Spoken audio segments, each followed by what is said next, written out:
إن الذين قالوا ربنا الله ثم استقاموا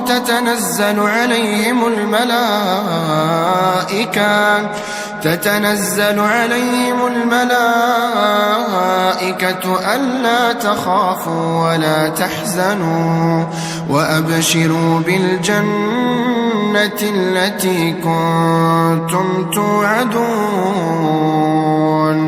نحن أولياؤكم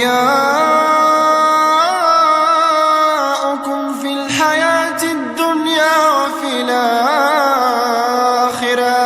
ولكم فيها ما تشتهي أنفسكم ولكم فيها ما تدعون نزلا من غفور رحيم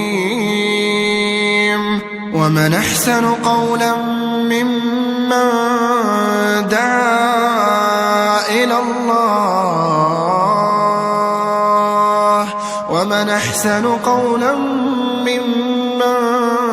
دعا إلى الله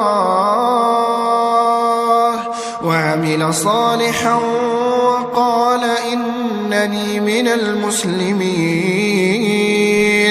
ولا تستوي الحسنة ولا السيئة ادفع بالتي هي أحسن فإذا الذي بينك وبينه عداوة كأنه ولي حميم وما يلقاها إلا الذين صبروا وما يلقاها إلا ذو حظ عظيم وإما ينزغنك من الشيطان نزغ فاستعذ بالله إنه هو السميع العليم ومن آياته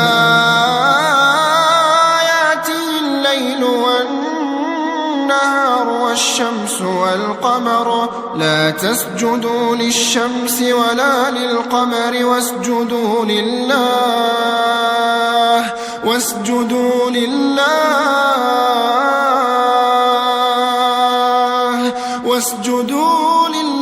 الذي خلقهن إن كنتم إياه تعبدون